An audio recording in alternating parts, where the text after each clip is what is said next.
청년들을 이끌고 중국에 7박 8일 동안 비전 트립을 다녀오면서 많은 교우분들이 걱정을 하십니다. 이 추운 겨울에 중국을 왜 가느냐. 그런 소리 제가 제일 많이 들었어요. 제가 기도했습니다. 하나님, 우리 교인들의 고정관념이 깨지게 하여 주시옵소서. 왜 추울 때 추운 지역으로 선교를 가면 안 됩니까? 선교는 우리가 골라가서 가는 게 아니라 하나님이 가라시는 곳으로 가야 될 줄 믿습니다. 2014년도 청년부가 사역하면서 수많은 외부 설교자들이 와서 설교를 하시는데 그 모든 설교자들의 입술 속에서 공통되게 나왔던 단어가 있는데 그게 중국과 북한이었어요. 2014년 한 해 동안. 그 음성을 잘 들으면서 하나님 앞에 민감하게 반응했을 때 하나님의 분명한 계획하심이 있다는 것을 알고 저희들이 기획을 하고 이제 추진을 하게 되어졌습니다. 그러면서 제 마음 가운데도 반신반의가 생긴 거예요. 제가 추위를 너무 타거든요. 내복을 2개 껴입고 다닙니다. 저는 겨울에도. 그런데 중국을 가야 되는 거예요. 하나님 어떻게 해야 됩니까? 기도했지요. 도착하자마자 기적이 벌어집니다. 하얼빈에 도착했는데 영하 20도, 30도까지 떨어진다는 날씨가 출발했던 포항 날씨보다 안 추운 거예요. 청년들이 갖고 갔던 그 아웃도어가 이제는 땀이 나가지고요. 이걸 벗어야 되는 일이 벌어지기 시작하는 거예요. 아멘. 두 번째로는 우리 좀 전에도 간증했던 나나자매가 이 출발하기 열흘 전에 이제 서울 분당 서울대학병원에 수술을 했어요. 이 친구가 그 힘든 여정을 가야 되는데 수술한 지 열흘밖에 안 된 친구가 이 여정을 함께 해야 되고 도중에 쓰러지면 어떻게 되나 걱정이 되지요. 그리고 멤버들이 준비하면서 장염에 걸리고 저도 가기 한 4일 전인가 장염에 걸려가지고 몸이 낫질 않는 거예요. 그리고 한 달 동안 기침이 얼마나 많이 나는지 끊어지지 않는 거예요. 이런 저런 약. 최창필 장로님이 약을 줘주셨는데 죄송하지만 장로님 약 줬는데 안 나는 거예요. 걱정 많이 했죠. 근데 신기한 게 하얼빈에 도착하자마자 기침을 그렇게 하던 청년의 기침들이 다 사라진 거예요. 깜짝 놀랐어요.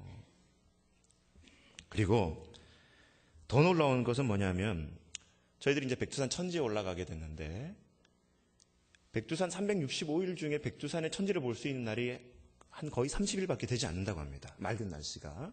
다 안개가 끼고 구름이 껴가지고 천지를 보고 싶어도 못 보는 경우가 많은데 저희들은 올라갔을 때 그 날씨가 30일 중에 맑은 날씨였고요.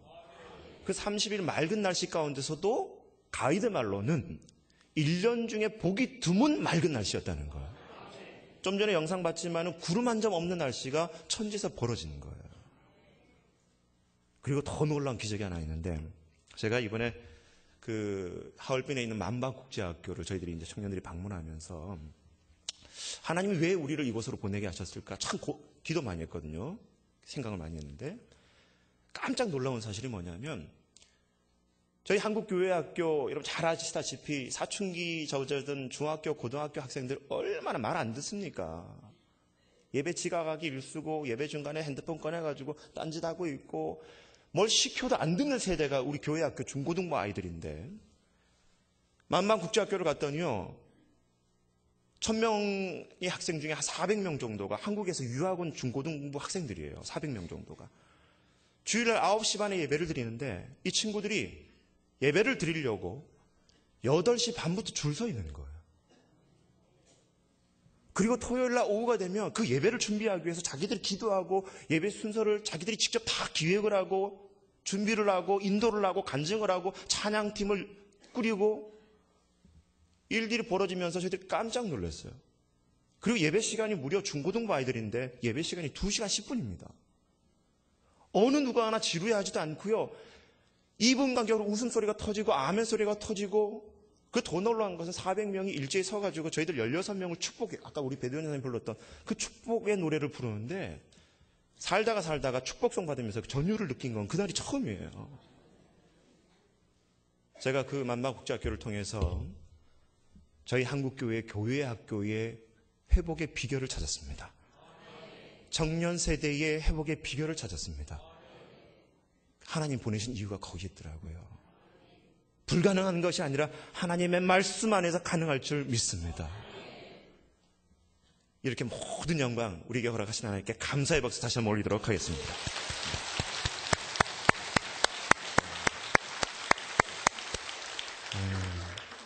제가 그래서 오늘 이제 말씀을 전하려고 또 중국에 가 있다가 에바다의 밤에 설교를 해야 된다 해가지고 선교 보고를 겸해서 설교를 할까 하다가 자꾸 마음에 성령님께서 다른 마음을 주시는 거예요. 선교 보고는 청년들로 하면 좋게 하겠다. 너가 다른 설교를 했으면 좋겠다. 자꾸 마음이 있어가지고 급작스럽게 어젯밤에 설교 본문과 설교를 통째로 다 바꿔버렸습니다. 양해해 주시기 바랍니다. 자, 우리 방송에서 시 한 편 띄워주시기 바랍니다. 네, 제 얼굴 말고요.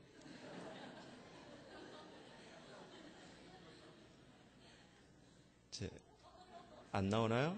나오게 했는데. 모시? 나오네요. 자, 제가 한번 읽어드리겠습니다. 화면을 보시고. 나는 누구인가? 남들은 가끔 나더러 말하기를 깜빵에서 나오는 나의 모습이 어찌 침착하고 명령하고 확고한지 마치 자기 성에서 나오는 영주 같다는데 나는 누구인가? 남들은 가끔 나더러 말하기를 감시원과 말하는 나의 모습이 어찌 자유롭고 친절하고 분명한지 마치 내가 그들의 상정 같다는데 나는 누구인가?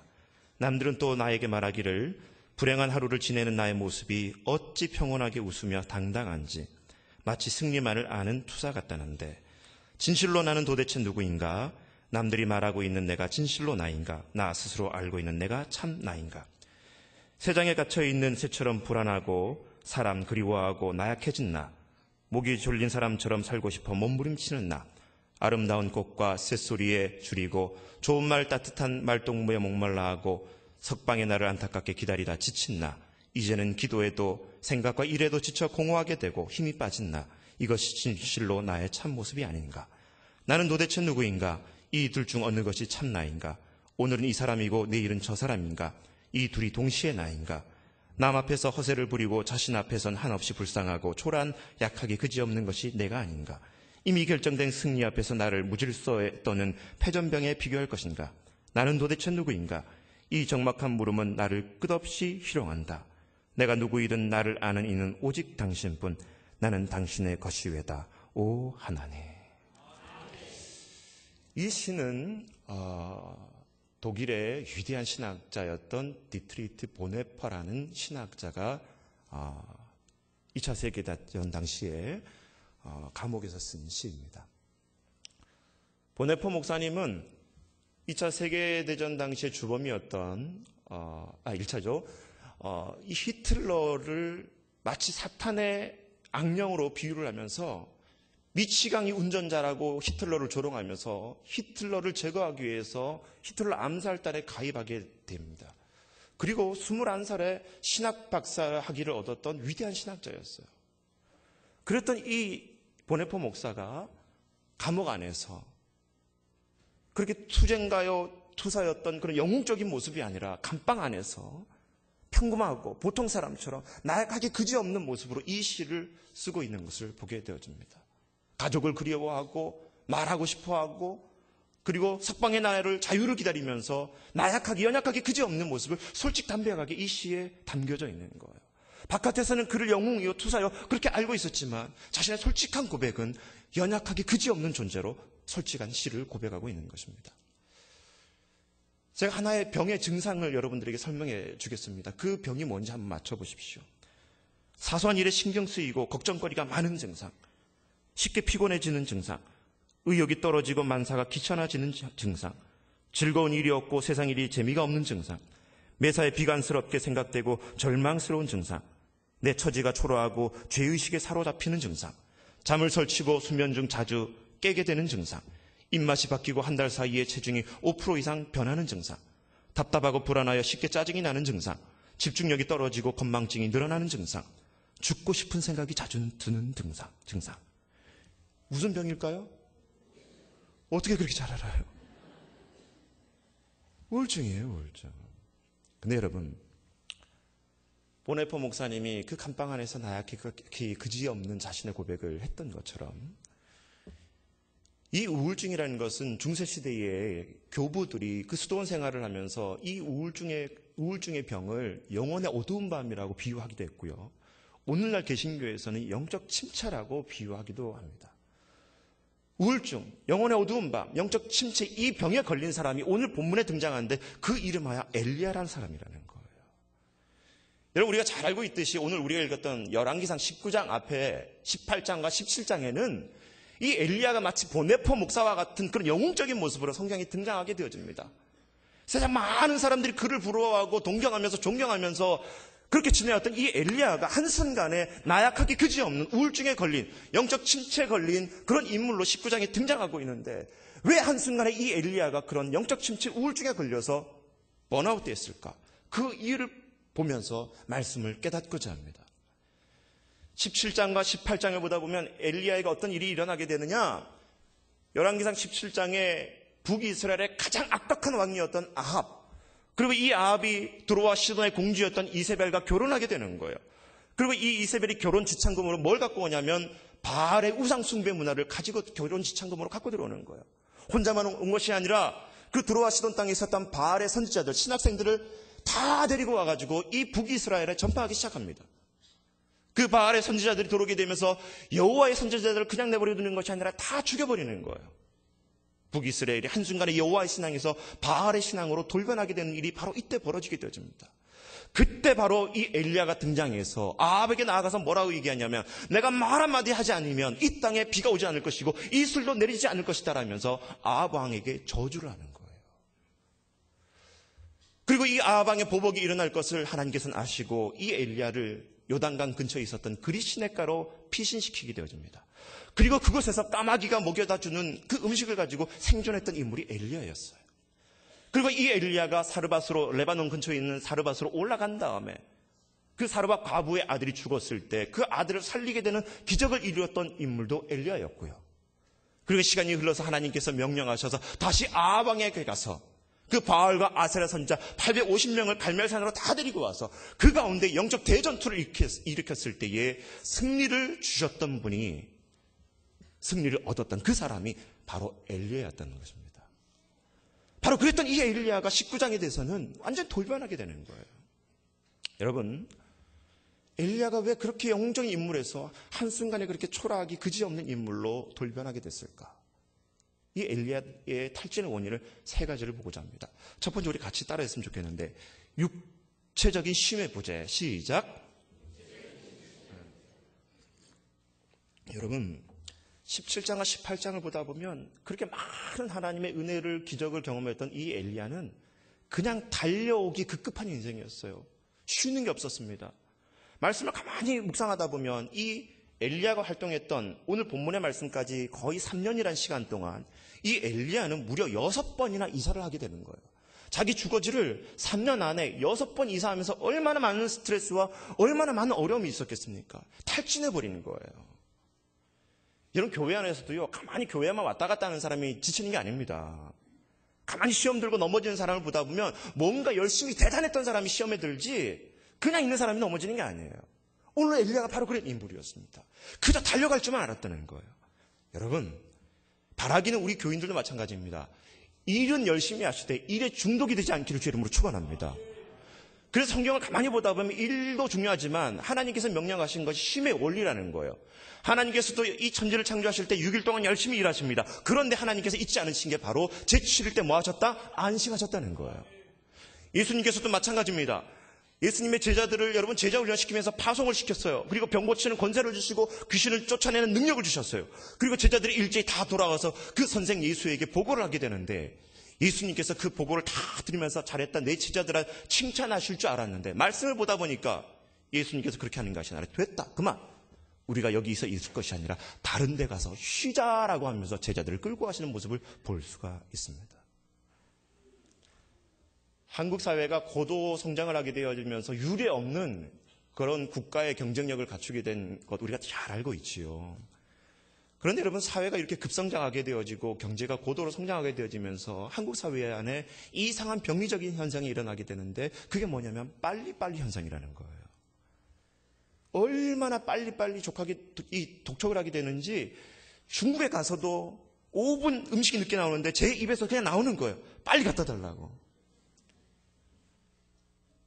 근데 여러분, 이 빨리빨리 현상이 한국 사회에 언제 들어왔느냐? 요즘 한국 교계 안에 유명한 간증자로 활동하고 계시는 우리 초대 문화부 장관이었던 이어령 박사님의 얘기를 듣자니까, 한국이 경제적으로 고도 산업화가 되어지면서 그 산업화되는 순간에 어떤 기호식품이 들어왔냐면 라면이 들어왔다는 거예요. 라면에 3분 30초만 끓여가지고 빨리빨리 먹는 습관이 되어지면서 한국 사회 안에 이 빨리빨리 병리적인 현상이 생겨가지고 라면 때문에 한국 사회가 이렇게 변했다는 거예요. 변질됐다는 거예요. 라면을 얼마나 한국 사람이 좋아하는지 여러분, 1에서 10까지 숫자를 가지고 라면 만드는 나라가 우리나라예요, 여러분.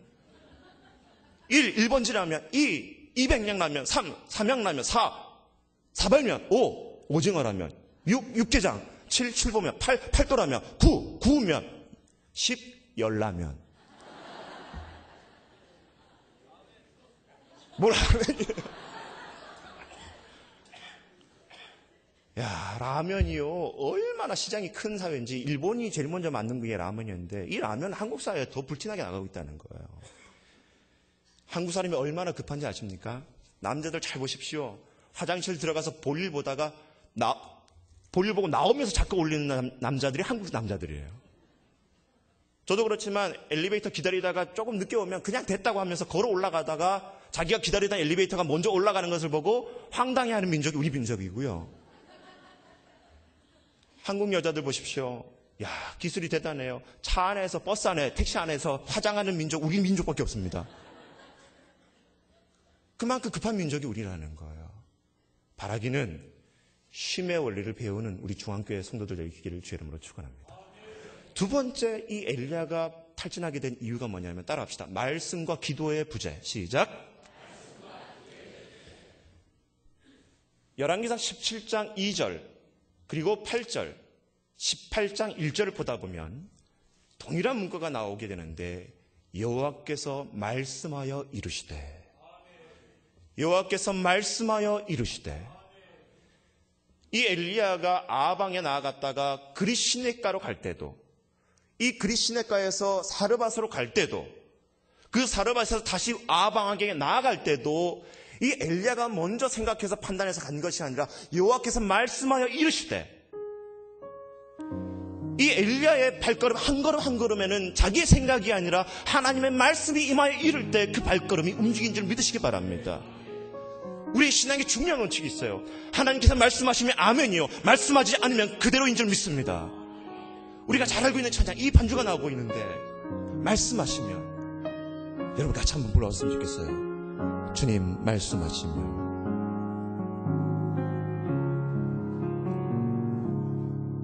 주님 말씀하시면 내가 나가리다. 주님 뜻이 아니면 내가 멈춰서리다. 나의 가고 서는 것 주님 뜻에 있으니 오 주님 나를 이끌소서. 뜻하신 그곳에, 뜻하신 그곳에 나 있기 원합니다. 이끄시는 대로 순종하며 살리니 연약한 내 영혼 통하여 일하소서. 주님 나라와 그 뜻을 위하여 오 주님 나를 이끌소서. 할렐루야. 이랬던 이 엘리야가 갑자기 그 갈멜살 대전투에서 승리를 한단 말이에요. 근데 19장에서부터 이 패했던 아합 왕이 자기의 아내 이세벨에게 자기가 패했다는 얘기를 하고 바알과 아세라 선지자가 다 죽었다는 얘기를 해요. 그래서 19장 2절에 보다 보면 이세벨이 이 엘리야에 대해서 도끼를 품습니다. 그리고 이 엘리야에게 뭐라고 얘기하냐면 죽었던 그 바알과 아세라 선지자들의 생명처럼 너의 생명도 그렇게 될 것이다 하면서 엘리야를 그냥 내버려 두지 않기로 공포를 해버리는 거예요. 그 얘기를 들었던 이 엘리야가 지금까지 말씀과 기도라는 두 바퀴의 원칙에서 움직였던 엘리야가 자기의 생명의 위협을 느낀 그 소식을 들었을 때에 우리 19장 3절 말씀 방송실 띄워줄 수 있을까요? 같이 한번 다 같이 읽겠습니다. 시작.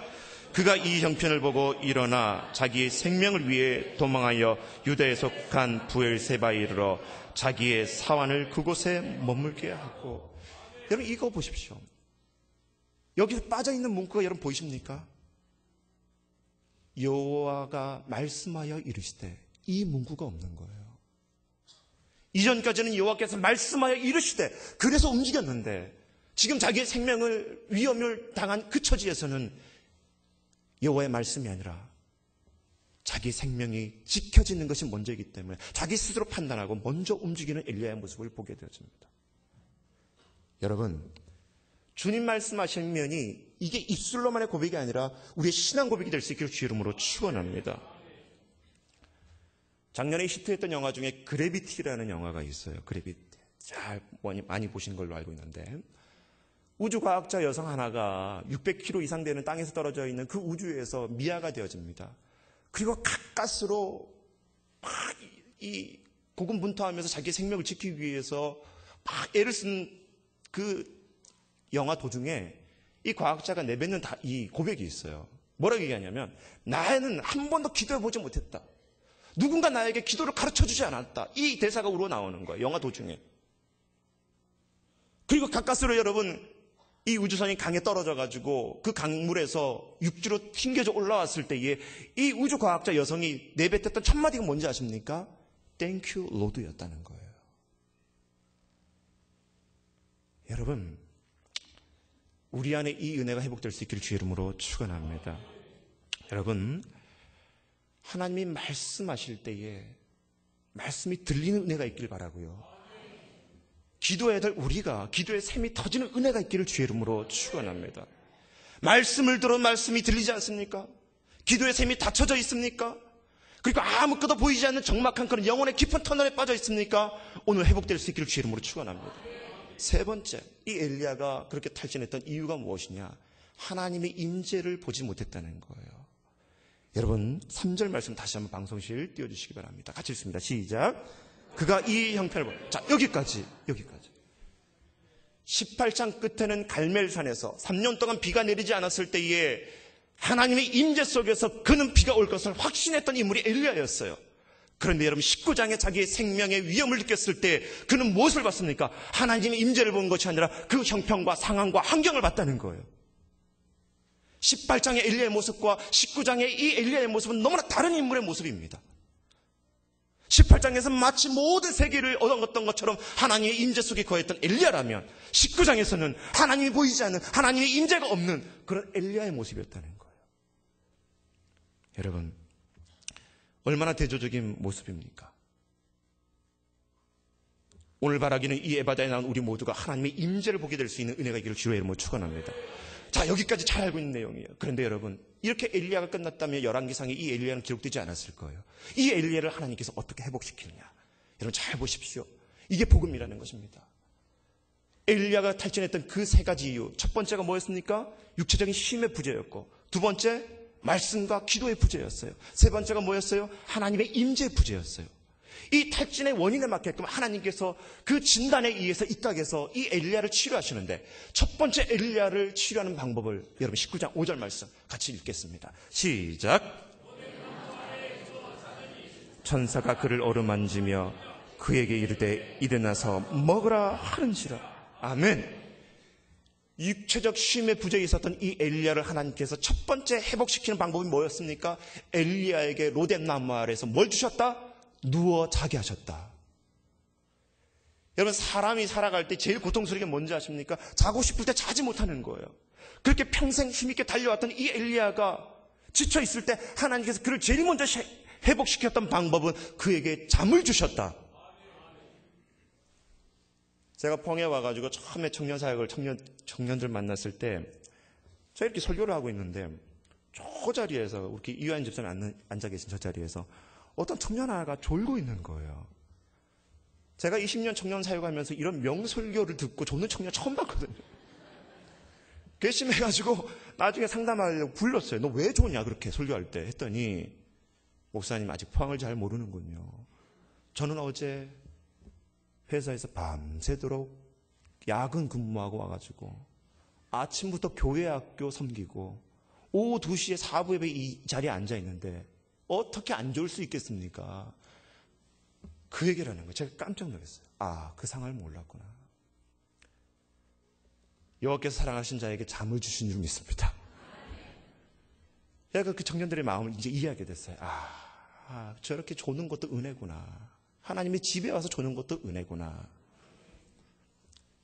여러분, 오늘 이 시간에 저와 여러분 가운데에 쉼의 회복이 있기를 주의 이름으로 축원합니다. 일하는 거 중요해요. 교회에서 열심히 여러분 헌신하는 거 중요해요. 그러나 탈진이 되면 안 될 줄 믿습니다. 그 쉼이라는 것 하나님께서 주실 때 잘 누리실 수 있는 은혜가 있기를 주의 이름으로 축원합니다. 두 번째, 이 엘리야를 하나님께서 회복시켰던 방법이 또 뭐냐면, 자, 9절 말씀, 19장 9절 말씀이에요. 같이 읽습니다. 시작. 엘리야가 그곳에 들어가 거기서 머물더니 여호와의 말씀이 그에게 임하여 이르시되 엘리야야 내가 어찌하여 여기 있느냐. 아멘. 지금까지 들리지 않았던 말씀이 다시 엘리야에게 들리기 시작했다는 거예요. 아멘. 자기 멋대로 움직였던 엘리야지만 하나님께서 먼저 찾아오셔서 엘리야에게 말씀하신 하나님인 줄 믿으시기 바랍니다. 여러분이 하나님과 소통의 관계에 끊어졌다 할지라도 우리에게 다가와서 말씀하시는 하나님이 우리 하나님인 줄 믿으시기 바랍니다. 여러분, 하나님께서 기도가 닫혀져 있을 때 그 기도의 문을 열게 하시는 좋으신 하나님을 바라볼 수 있길 바랍니다. C.S. 루이스라는 유명한 우리 기독교 변증가가 있어요. 이 사람은 원래 무신론자였습니다. 그리고 문학 교수였어요. 대학생들에게 르네상스라는 그 주제를 가르치기 위해서, 이 르네상스를 가르치기 위해서는 성경을 내가 알아야지만이 그 시대 문화를 가르칠 수가 있는데 재미삼아 성경을 펴보기 시작한 거예요.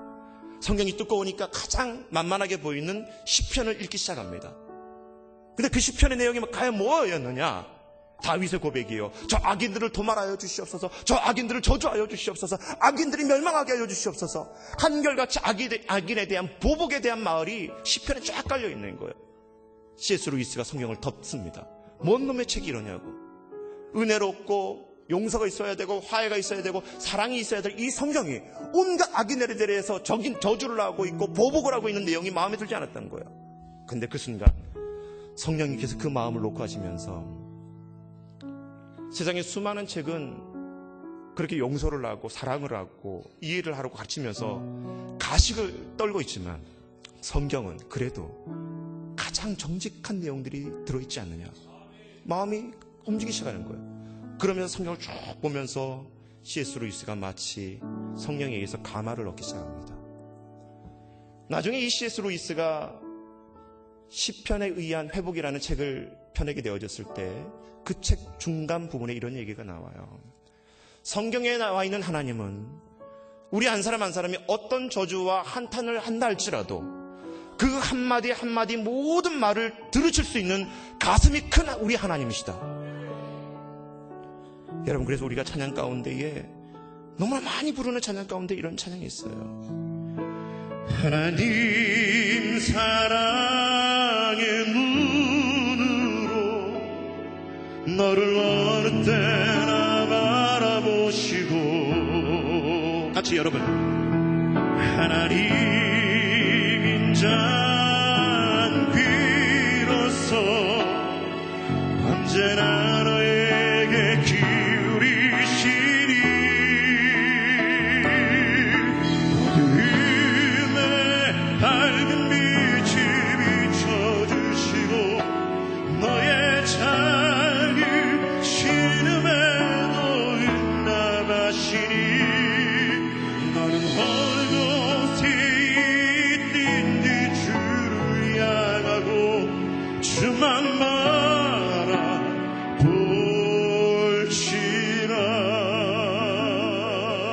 바라볼지라. 아멘.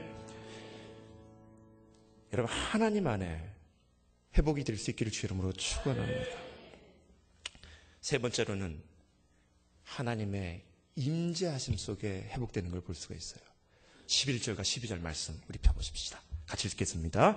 시작. 여호와께서 이르시되 너는 나가서 여호와 앞에 산에 서라 하시더니 여호와께서 지나가시는데 여호와 앞에 크고 강한 바람이 산을 가르고 바위를 부수니 바람 가운데 여호와께서 계시지 아니하며 바람 위에 지진이 있으나 지진 가운데도 여호와께서 계시지 아니하며 또 지진 위에 불이 있으나 불 가운데도 여호와께서 계시지 아니하더니 불 후에 세미한 소리가 있는지라. 아멘. 보십시오. 엘리야를 호렙산으로 이끌게 됩니다. 하나님께서. 그리고 그 산 중턱에 엘리야를 세우게 되는 거예요. 그리고 하나님께서 지나가시면서 먼저 바람을 일으키시는 거예요. 그 바람이 일어나게 되는데 여호와가 보이지 않습니다. 그리고 그 산에서 지진이 일어나는 거예요. 근데 하나님께서 보이지가 않아요. 그리고 불이 일어나는데도 하나님께서 보이지 않습니다. 그 후에 세미한 음성으로 엘리야에게 너가 어찌하여 여기 있느냐. 여러분, 바람과 지진과 불은 무엇을 상징하는 것 같습니까? 초자연적인 힘을 상징하고 있는 거예요. 하나님께서는 그 이전까지 로뎀나무에 이르기 이전에 이 엘리야에게는 그 초자연적인 힘으로 엘리야에게 보여주셨어요, 자신을. 그런데 여러분, 그 이후에는 하나님께서 보여주려고 했던 것은 그 초자연적인 힘에 의해서 하나님을 계시하는 것이 아니라 그 세미한 음성으로 내가 너와 함께 하겠다는 하나님의 음성이 그에게 전달된 것입니다. 여러분, 우리 청년들 단기 선교팀 갔다 오면 잘 들어봐요. 선교할 때 하나님의 기적을 보는 거 중요합니다. 하나님께서 특별히 여러분 선교지에서 강력하게 역사할 때가 있어요. 그 은혜예요. 근데 여러분 문제는 뭐냐면 그렇게 많은 은혜를 선교지에서 경험하고 교회 현장에서 사역을 하면서 경험을 했지만 나의 일생생활 가운데 나의 작은 평범한 생활 가운데 하나님의 세미한 음성을 과연 우리는 듣고 있냐는 거예요. 엘리야에게 하나님께서 말씀하십니다. 기적에 의해서 하나님을 만난 것이 아니라 늘 언제나 세미한 음성으로 너와 함께하고 있는 나 여호와를 기억할 수 없겠네. 여러분, 에바데밤에 와서 내가 병이 낫고 기적이 일어나고 수많은 이적을 보게 되는 것도 중요하지요. 그러나 하나님께서는 그렇게 막 역사하시는 게 아닙니다. 하나님은 초자연적인 힘에 의해서도 역사하시지만 우리에게 세미한 음성으로 말씀하시고 다가오신 하나님인 줄 믿으시기 바랍니다. 엘리야는 그 하나님을 만났던 거예요. 성결교단에 유명한 부흥사로 계셨던 이성복 목사님이라는 분 여러분 들어보셨을 거예요. 이성복 목사님이 한결같이 걸어 다니실 때 이 이성복 목사님은 두 주먹을 꼭 움켜쥐고 다니는 거예요. 가족들이 묻습니다. 아버지 왜 그렇게 주먹을 쥐고 다니시냐고. 그랬더니 이 이성복 목사님이 그 자녀들에게 얘기합니다. 봐라, 이 손은 예수님을 내가 꼭 붙잡고 있는 손이란다. 봐라, 이 손은 내가 예수님의 손을 꼭 붙잡고 있는 손이란다. 이성복 목사님이 돌아가실 때 그 가족들이 이성복 목사님의 시신을 봤을 때 깜짝 놀랍니다. 보통 시신이 죽게 되면은 사망하고 난 다음에는 이 손이 펴지게 돼 있거든요. 그런데 이성복 목사님 마지막 돌아가시면서도 그 오른손이 움켜쥐고 예수님의 손을 붙잡고 있었던 모습으로 돌아가셨어요. 우리 사랑하는 중앙교회 성도 여러분, 하나님의 임재 안에 거하는 우리가 될 수 있기를 주의 이름으로 축원합니다.